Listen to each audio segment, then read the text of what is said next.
en la sala, porque no se nos ha identificado, así que supongo que habrá tenido algún problema y no ha venido. Así que vamos a hacer esta sesión con nuestro compañero Paco San Juan, Francisco San Juan, la actualidad en la Universidad Rey Juan Carlos, y a continuación subirán a la mesa los que han intervenido anteriormente para hacer el debate que hemos dejado aparcado, y lo digo para que vayan pensando preguntas que tengan pendientes. Bueno, pues sin más dilación, muchas gracias a Francisco San Juan por estar aquí, y tiene sus 15 minutos para hablar sobre Ciudadanía 2012, democracia participativa y sus orígenes en las Cortes de Cádiz. Muchas gracias. Muchas gracias, Marieta Candós. Bueno, en primer lugar, agradecer a la aceptación de la comunicación que les voy a presentar tanto al comité científico como a las coordinadoras, la profesora Candós Casanave y a la profesora Lola Lozano. Bueno, el objeto de la presente comunicación es analizar la evolución de la ciudadanía española desde sus orígenes en la Constitución de 1812, en la Constitución de Cádiz, hasta la actualidad. Bueno, a lo largo de la misma les haré haciendo hincapié en algunas de las disposiciones que han marcado este régimen jurídico de la ciudadanía. Y bueno, voy a hacer mención especial al final de la misma, sobre todo en cuanto a la democracia participativa. En estos últimos años los ciudadanos españoles hemos tenido la oportunidad de escuchar estos nuevos términos, y afortunadamente desde hace unos meses algunos términos como gobierno abierto, leyes de transparencia y otras afirmaciones similares.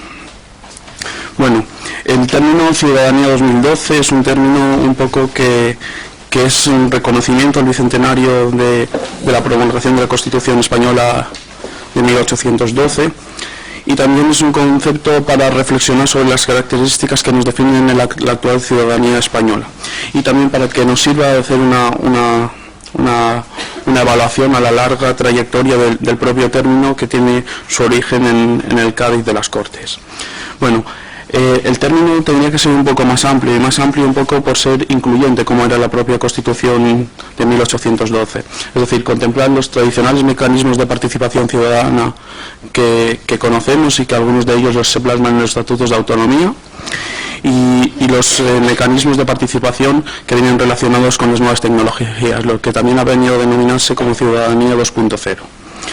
Bueno, en este mismo sentido, a lo mejor cabría plantearse, en cuanto a Ciudadanía 2012, alguna cuestión como la que apuntaba esta mañana la profesora Marieta Candós Casanave en el ámbito universitario, en el ámbito de la extensión y la cultura universitaria, alguna declaración internacional. Posiblemente también cabría hablarlo en este sentido en otros aspectos, haciendo mención a lo que significó Cádiz y lo que significa Cádiz para la ciudadanía. Bueno, el debate de la ciudadanía han visto en los últimos tiempos que ha dado lugar a múltiples investigaciones, y bueno, y que se encuentra en la agenda política de los partidos políticos. No tengo oportunidad de conocer de primera mano la actual campaña andaluza, pero seguro que tendrán en ella algunas cuestiones relacionadas con la participación ciudadana, y sobre todo teniendo en cuenta el bagaje que permite el Estatuto de Autonomía de Andalucía.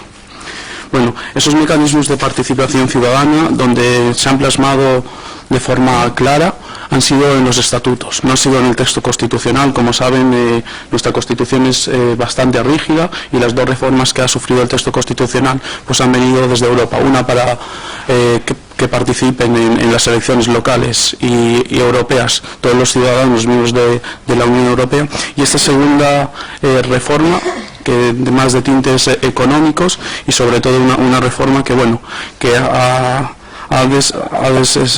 abierto en España una cierta crisis en cuanto a la ciudadanía, en el sentido de la reforma y el procedimiento de la misma, y que es criticada. Bueno, a nivel autonómico, en cuanto a los derechos de los ciudadanos y ciudadanas, en el caso andaluz habría que remitirse al título primero y dentro de este título primero al capítulo segundo, y en él pueden ver una serie de derechos que, bueno, ya en la propia Constitución de Cádiz estaban plasmados. Si ven, está el derecho a la buena administración, es un derecho que no contempla nuestra Constitución española del 78, pero sí que se plasmaba en la Constitución de 1812.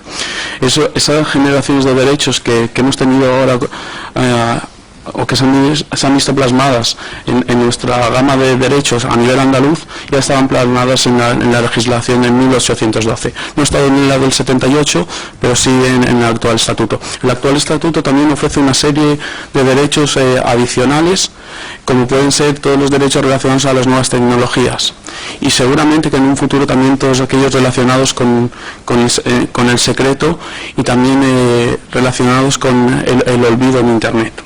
Bueno, a nivel local lo habrán escuchado, han habido una gran declaración marco que ha sido la Carta de Aalborg, que permitió el desarrollo de la Agenda 21 local y que hizo esos movimientos que seguro han conocido en sus localidades relacionados con aspectos medioambientales. Pero la participación ciudadana es algo más que el medio ambiente. Bueno, el origen de la ciudadanía tenemos que remontarnos indiscutiblemente al texto constitucional de 1812 y en concreto al intervalo de artículos que va comprendido del 18 al 25. Sería asemejable a lo que tenemos en la actualidad del 14 al 29, es decir, nuestros derechos fundamentales como ciudadanos españoles. Serían los dos intervalos serían los más destacables de ambos textos y sobre todo los que más consecuencias tienen a la ciudadanía. Bueno, la ciudadanía española en el texto gaditano, como se han escuchado a lo largo de lo que llamamos de Congreso, bueno, se establece en el artículo 18 y bueno, y es una ciudadanía igual, afortunadamente, entre indígenas y no indígenas.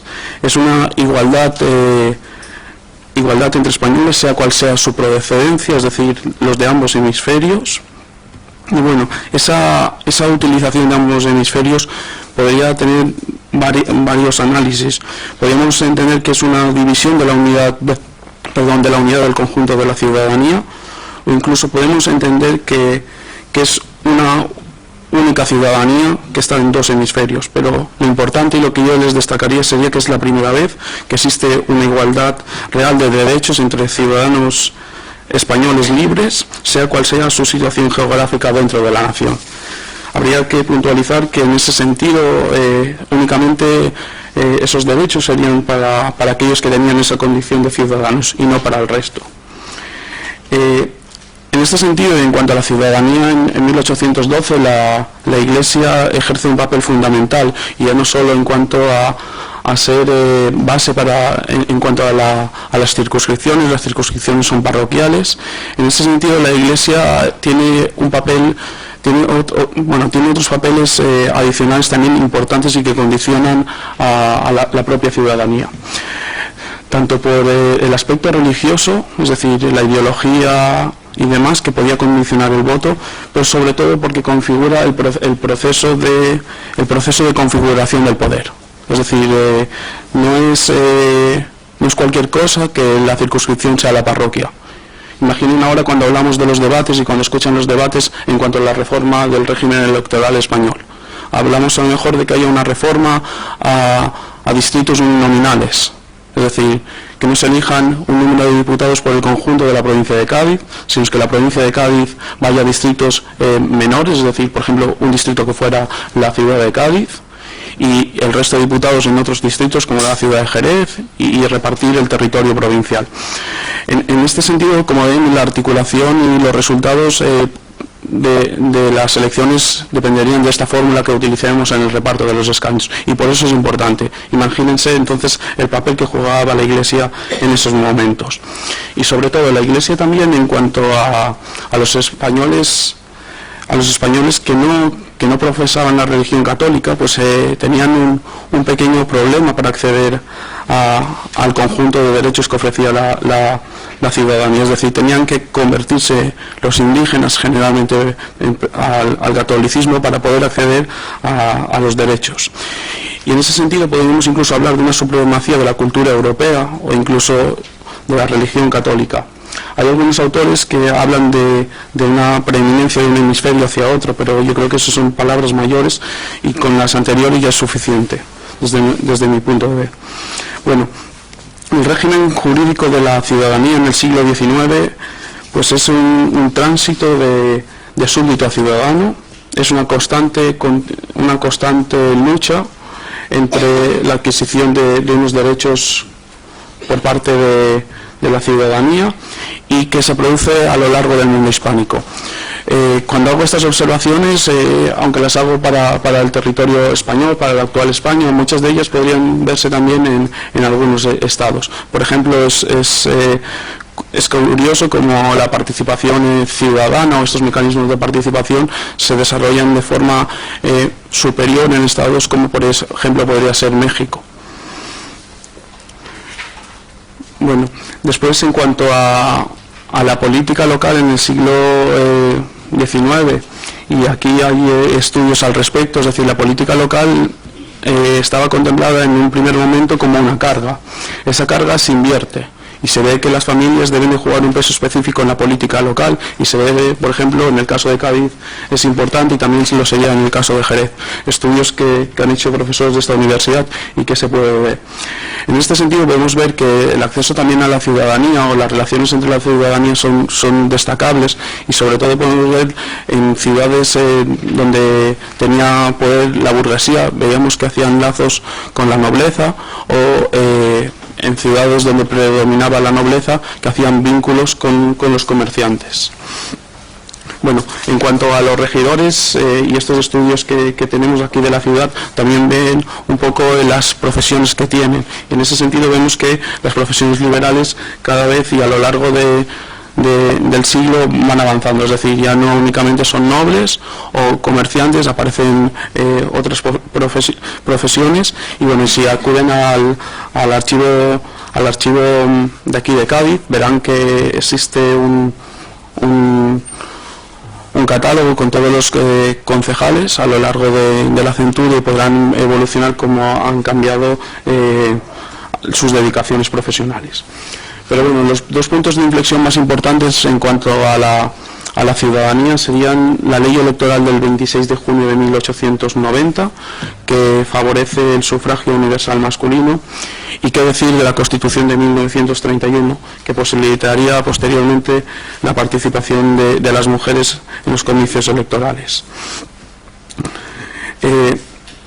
Si hiciéramos unas referencias a cada una de las constituciones españolas que han tenido vigor, podríamos ver algunas de las ventajas y pequeños pasos que han aportado a la ciudadanía. Pero bueno, de todos ellos, y habría destacar, yo creo que en este momento, estos dos que les he señalado, y sobre todo también con la gloriosa, que fue también un primer paso proclamando el sufragio universal. Pero sobre todo aquí, y lo que cabe mencionar es que la Constitución de 1812, en su momento histórico, propició muchísimos avances, y muchos de esos avances se han trascendido en los actuales derechos que tenemos y la actual condición de ciudadanía. El régimen jurídico de la ciudadanía en el siglo XX viene marcado sobre todo por el desarrollo y la consolidación de la democracia. Esa democracia la hemos consolidado no sin antes tener algunos baches, y como ustedes bien saben, pues la guerra civil y la dictadura, pero sobre todo la Segunda República lo que fue importante es porque ese cuerpo electoral, que tradicionalmente había estado conformado por el 50% de la sociedad, ahora ya lo podía componer el 100% de la sociedad y sin restricciones. Hablamos que las cuotas a veces no son importantes, pero si las cuotas sirven para algo, es a veces para cumplir objetivos. Y esto mismo que vemos aquí, o que se ha cumplido con la legislación de la República, es las mismas declaraciones que la semana pasada hacía la comisaria con respecto a la igualdad entre hombres y mujeres a nivel europeo. Es decir, bueno, decía, no me gustan los cupos de representación en los órganos de gobierno, de mujeres y hombres, pero lo que me gusta es lo que persiguen y consiguen, es decir, los objetivos. Sería lo mismo que nosotros logramos en la República en el sentido del sufragio.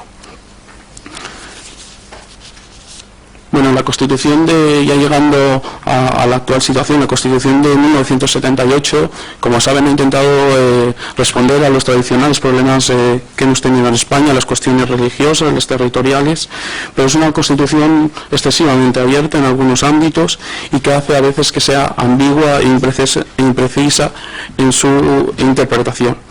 Por otra parte, es una Constitución rígida, lo hemos visto, es decir, solo tenemos 2 reformas constitucionales y, como les decía al inicio de esta exposición, pues bueno, ha sido 2 reformas y casi obligadas. El constitucionalismo español, como saben, ha sido inestable y sobre todo su característica fundamental ha sido que ha tenido un movimiento pendular. Esos vaivenes han propiciado también que nuestro régimen de derechos, es decir, no ha sido un avance continuo, han habido también retrocesos, y en ese sentido podríamos ver la actualidad. En la actualidad no pasa como en el siglo XIX, es decir, que teníamos constituciones de un signo y de otro, ahora tenemos leyes de un signo y de otro. Es decir, han transcurrido 200 años y ya no modificamos constituciones, pero modificamos leyes fundamentales. Si lo ven, para que la última de mayor actualidad, la semana pasada el ministro de Justicia hablaba de la ley del aborto. Son cuestiones fundamentales y que no cabe que sean crítica política, es decir, tendrían que tender ellos a lo que pensamos el conjunto de la ciudadanía. Es decir, que velaran por los intereses generales y no por los intereses partidistas. Ya para ir finalizando, en cuanto a la democracia participativa, que es el objeto fundamental del resultado tanto de los actuales estatutos de autonomía como hacia donde la ciudadanía un poco queremos ir, tenemos que tener en cuenta que el derecho a participar en los asuntos públicos es un derecho que está no únicamente recogido en nuestra Constitución, en nuestros estatutos de autonomía, en la propia Constitución de Cádiz, que había llamamientos a la participación, sino también en las grandes declaraciones internacionales. Bueno, Lincoln decía algo así como que el gobierno del pueblo, para el pueblo y del pueblo.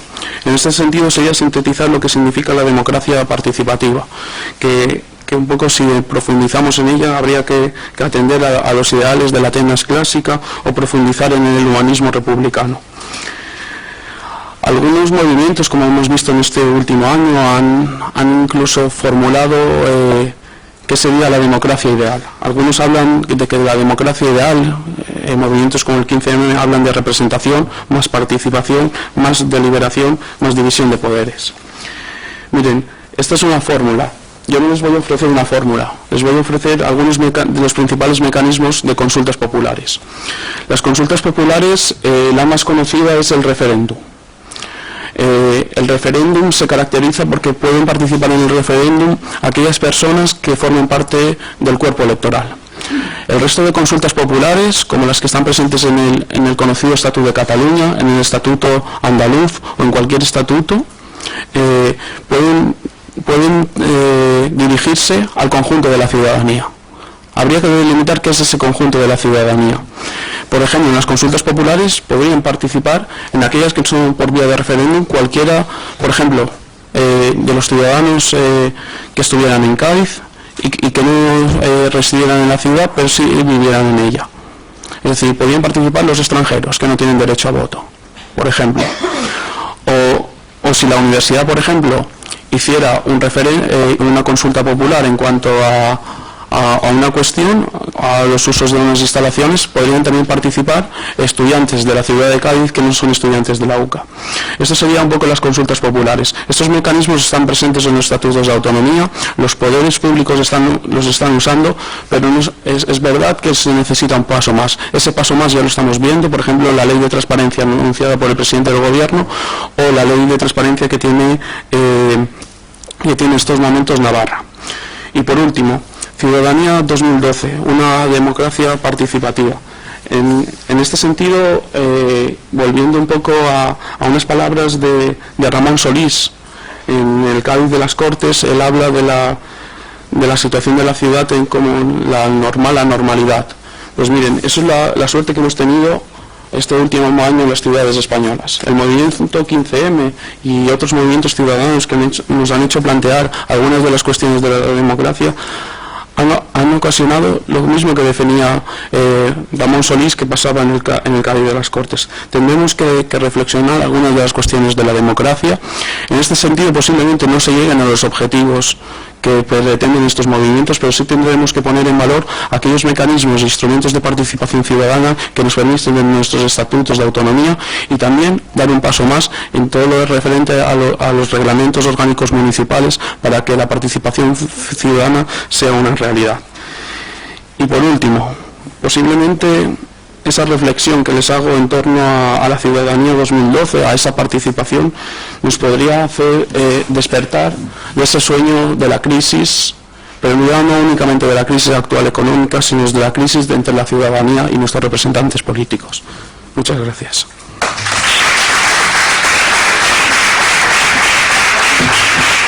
Muy bien, pues muchas gracias. Si me acompañan en la mesa el profesor Thibault, profesor Fernández Ayer, Javier Iglesias Berzosa, José Luis Lara, pues podemos... Si están por aquí. Y si no, pues quienes vayan... Sí.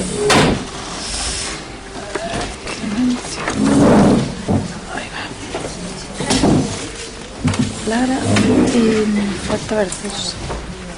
Bueno, si aparece...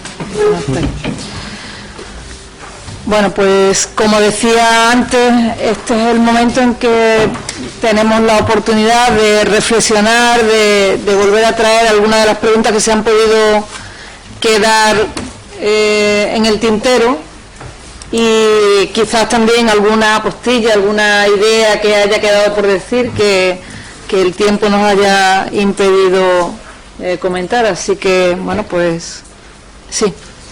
Falta una persona que sí. quisiera decir mi palabra. Vamos a ver si viene. A mí me parece que lo que dijo es muy interesante, pero creo que hay que matizar bastante. Primero, no creo que es correcto decir que las reformas orgánicas no tuvieron influencia. Tuvieron muchísima influencia. Se establecieron instituciones como las intendencias, en el caso de la importantes grupos regionales, y ahí se puede informar más tarde a base de las diputaciones provinciales y locales. Esto no ocurre con los el comercio ayudó muchísimo. No se escucha. Perdón. Bueno, disculpa. El comercio libre ayudó muchísimo al comercio en muchísimas partes, en Sudamérica, en el Caribe, en el caso de Nueva España, etc. Entonces sí hubo un cambio tremendo en las relaciones. En otros aspectos, por ejemplo, en la ciencia fue muy importante. En aspectos de salud, se prohibieron que se entierren en las iglesias, que se establezcan cementerios, es decir, una serie de cosas que cambiaron muchísimo la cultura en la América Española y en otras partes. También se suspendió, se redujo la venta de cargos, y entonces por eso los americanos ya no tenían tantas plazas en las audiencias, etcétera. Gálvez sí fue el malo porque su represión en Nueva España, en la grande área del Bajío, etcétera, fue brutal. No se había hecho algo así en toda la historia de esas áreas. Es que me parece que es muy importante. Entonces, en ese sentido creo que es exagerado. En otras partes me parece que es difícil llegar a conclusiones tan fáciles. Por ejemplo, en el caso de Venezuela, hay estudios que muestran que en Venezuela hubo elecciones constitucionales, etcétera, que fueron muy importantes. Bueno, eso por un lado, pero también el otro problema es de lo que se estaba hablando en este momento, de la ciudadanía. Y el problema es que no se trata bien las relaciones con lo que existía antes o después, porque antes había la vecindad, y la vecindad era un derecho cívico-político de individuos, generalmente jefes de familia, en las ciudades y villas que tenían su autogobierno. Y un aspecto muy importante aquí, que casi nunca he visto discutir, es el hecho que en las ciudades las mujeres que eran jefes de familia podían ser vecinas, es decir, tenían derecho a participar en la política. Y eso encontré cuando estaba estudiando Quito, que preguntan si las mujeres pueden votar como hacían antes, y lo que hace la Constitución de Cádiz es excluirlas. Entonces, si vemos esto con más detalle, lo que se está realizando es que las mujeres tenían muchos derechos más en el antiguo régimen que en el moderno. Y eso es un gran contraste con el mundo inglés. Y yo encontré en el Diario de México un artículo que creo que es de Carlos María Bustamante, hablando de la triste situación de las mujeres en Inglaterra, que bajo la ley inglesa, todos sabemos que los ingleses son muy avanzados, bajo la ley inglesa la esposa era la propiedad del marido, tenía derecho de pegarla, inclusive podía venderla. Entonces creo que hay una pequeña diferencia en los derechos de las mujeres en el antiguo régimen hispánico, que eran personajes jurídicos, que podían firmar contratos, que podían hacer una serie de cosas que no se hacían antes. Y eso cambió después de la independencia, así es que uno de los grupos grandes que perdió con la independencia son las mujeres. El otro grupo grande son los indígenas, porque tenían su derecho de proteger sus territorios, repúblicas de indios. Ya cuando son iguales, ya les pueden quitar sus propiedades, y en el siglo XIX es cuando los indígenas pierden la mayoría de sus propiedades. Así que no se puede decir que la Constitución de Cádiz era perfecta, hacía muchas cosas, pero otras cosas eran mejores antes que después. Y para darles un sentido de cambio, Linda y yo nos casamos en 1965 en el estado de Texas. Su familia tenía una compañía de camiones, y cuando ella se casó conmigo, yo no podía firmar nada sin permiso. Entonces había un documento que se llama quitar sus deshabilidades. Entonces cuando yo explico esto en la clase, digo, ¿y cuáles eran sus deshabilidades? Y los chicos no saben, pero las chicas dicen, era mujer. Y eso es en 65 del siglo pasado. Así es que hay muchísimas cosas, creo que se tienen que ver en contexto, y no todo lo que avanza es bueno, y no todo lo que queda atrás fue malo. Bueno, muy bien, muchas gracias, profesor Jaime Rodríguez. Le trasladaremos sus inquietudes, su matización al profesor Lucena. Y bueno, yo sí quería apuntar que algo que ha avanzado en el tema de las mujeres, ¿no?, y que ya comentamos por correo electrónico.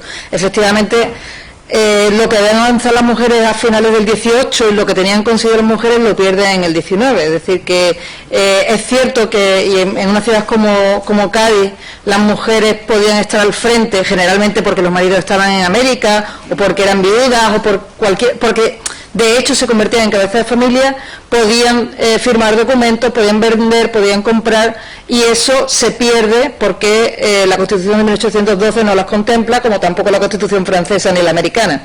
Ahí sí que es cierto. O sea que efectivamente los avances no son nunca en un solo sentido, y los avances también muchas veces pues tienen su retroceso. Muchas gracias. Sí.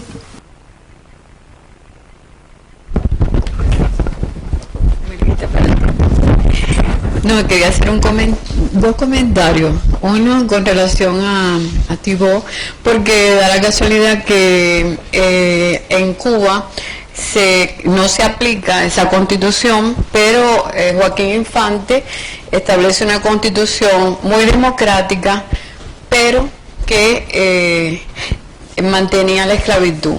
no sé si me hubiera gustado insistir un poquito más sobre esta constitución, quizás porque en la que usted se refiere, en el Chocó, porque, bueno, a ver cuáles son las similitudes, etcétera. Y en el caso de lo que se acaba de explicar con relación a Francisco San Juan, yo creo que hay diferencias, no todos en la constitución gaditana, no todos son ciudadanos.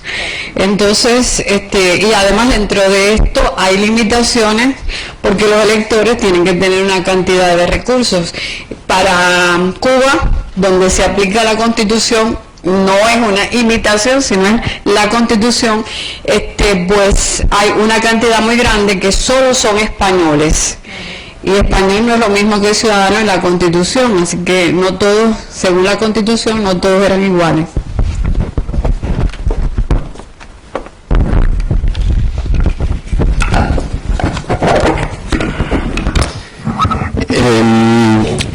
No conozco en detalle la constitución de Infante, pero es cierto que el problema de la abolición de la esclavitud casi no se planteó en el primer momento de la revolución en América, ¿no? Sino en el caso de Antioquia en 1814, donde, digamos, un sacerdote, Félix de Restrepo, imagina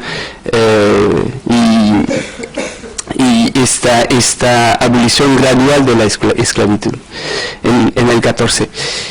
Lo que podría decir al respecto, siempre en relación con lo que leían los constitucionalistas, porque es interesante ver lo que les interesaba a los actores, o sea, lo que los actores leían, lo que ellos citaban, a veces secretamente, lo que les interesaba en las experiencias revolucionarias anteriores, como la norteamericana, la francesa o la española.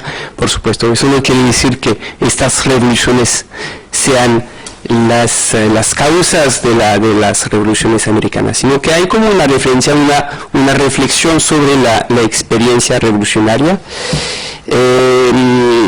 Lo que leen en la Nueva Granada son autores abolicionistas norteamericanos, pero muchos franceses, ¿no? Tipo Grégoire, tipo Sieyès, tipo Brissot, que hablan de los Estados Unidos mucho. Y mi hipótesis es que los constitucionalistas y las élites blancas que van a producir estos textos se identifican con los esclavos de estos libros. Ellos piensan que ellos son los esclavos, porque en el sistema colonial es realmente la retórica de la época, ¿no? Somos los esclavos de los españoles. Se identifican con los esclavos de estos libros, pero ellos no piensan en los esclavos de los esclavos, o sea, sus propios esclavos, por supuesto. Pienso que fue así, o sea, que estos libros abolicionistas, que ellos citan mucho, retoman muchas ideas para probar la legitimidad de la independencia, etcétera, pero nunca van a citar la abolición, nunca van a pensar la abolición, porque ellos se identifican con los esclavos de estos libros, y por supuesto que no pueden pensar en sus propios esclavos. Lo van a hacer después, ¿no? En los años 20, cierto que ahí en la Constitución colombiana del 21 hay como un decreto de liberación gradual de los esclavos, con juntas de manutención. Pero es un tema interesante, ¿no? La esclavitud, que es un poco el punto ciego de esta revolución de los derechos del hombre, ¿no? En este periodo. Ellos no lo podían ignorar porque había la experiencia haitiana que estaba ahí. No podían ignorar esto, y mucho menos porque había muchísimos contactos y vivían muchos inmigrados de Santo Domingo en la costa caribe, como usted sabe muy bien. La pregunta que plantea la profesora Olga Portuondo, a lo mejor no lo he dicho, lo he dado por sabido. Es verdad que el régimen jurídico de ciudadanía en el 12 es un régimen jurídico muy restringido, únicamente podemos hablar incluso de un régimen capacitario, es decir, aquellos que tenían los recursos suficientes, y en este sentido la intención de la comunicación es ver en ese sentido originalmente, es decir, se rompe y se plantea una nueva situación, pasa de ser de súbdito a ciudadano. En ese sentido, la ciudadanía ciudadanía es muy restrictiva al principio, es decir, y podemos relacionarla con una ciudadanía realmente capacitaria, y sobre todo ese sería el origen de la ciudadanía. Pero obviamente sabemos que el conjunto de las personas que integraban la nación española no tenían el conjunto de los derechos que tenían los ciudadanos, y eso sí que hay que ponerlo en relieve. En ese mismo sentido, ahora tendría con las disposiciones actuales abrir los derechos al conjunto de las personas que estamos, ya no que sea la vinculación el territorio donde uno reside. Es decir, por la propia naturaleza de ser un ser humano, y si usted está en esta ciudad residiendo, que pueda participar en el proceso de actuaciones. Y ese sería el sentido, es decir, que estaba reducido en su momento en Cádiz, para que lo que actualmente, es decir, la universalización de esa participación, que en un principio era reducida, y que en la actualidad las disposiciones, afortunadamente internacionales y europeas, favorecen que estos mecanismos se planteen en las disposiciones legislativas españolas.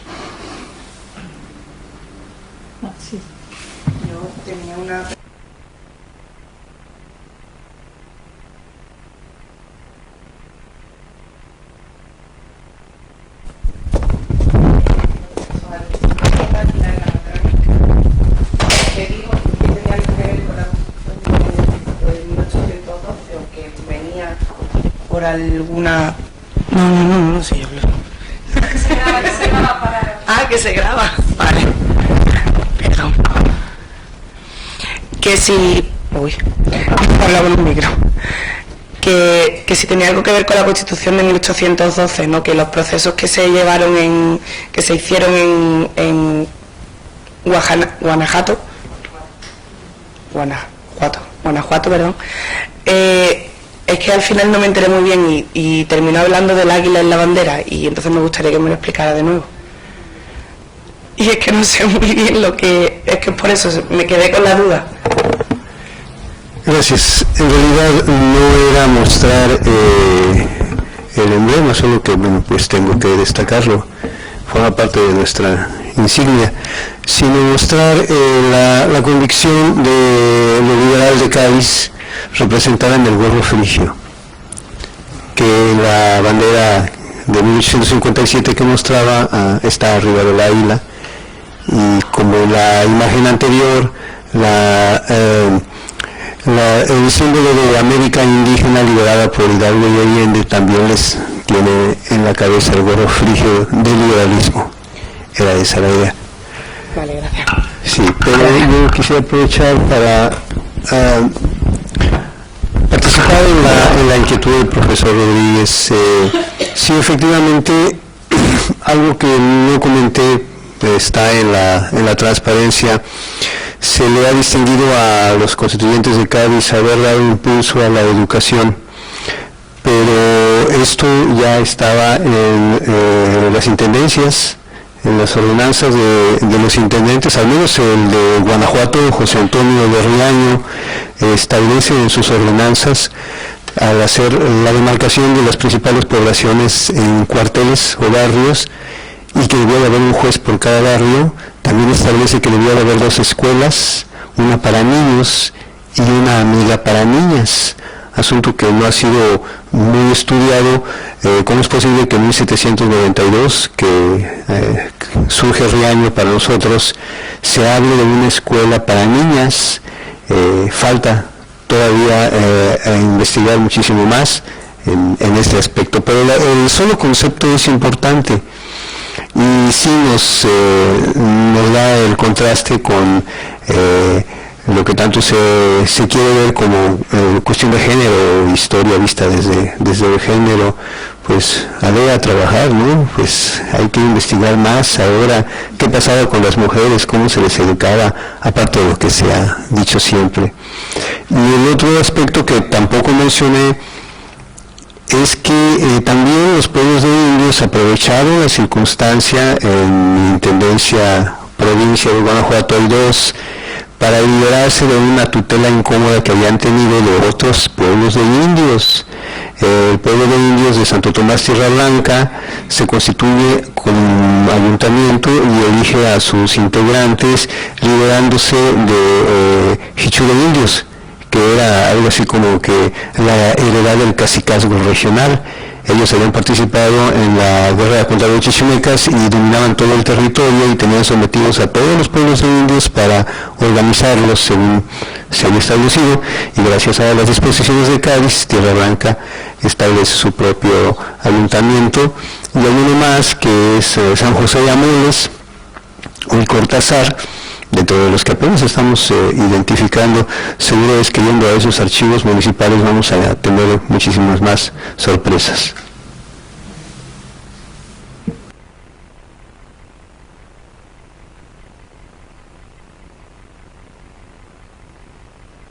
Pues han sido muy densas y bueno, me parece que han sido muy provechosas, así que nos merecemos un descanso y nos convocamos para mañana, que empezará la sesión a las 9:30 con la quinta sesión de comunicaciones para que recordar. Muchas gracias y hasta mañana.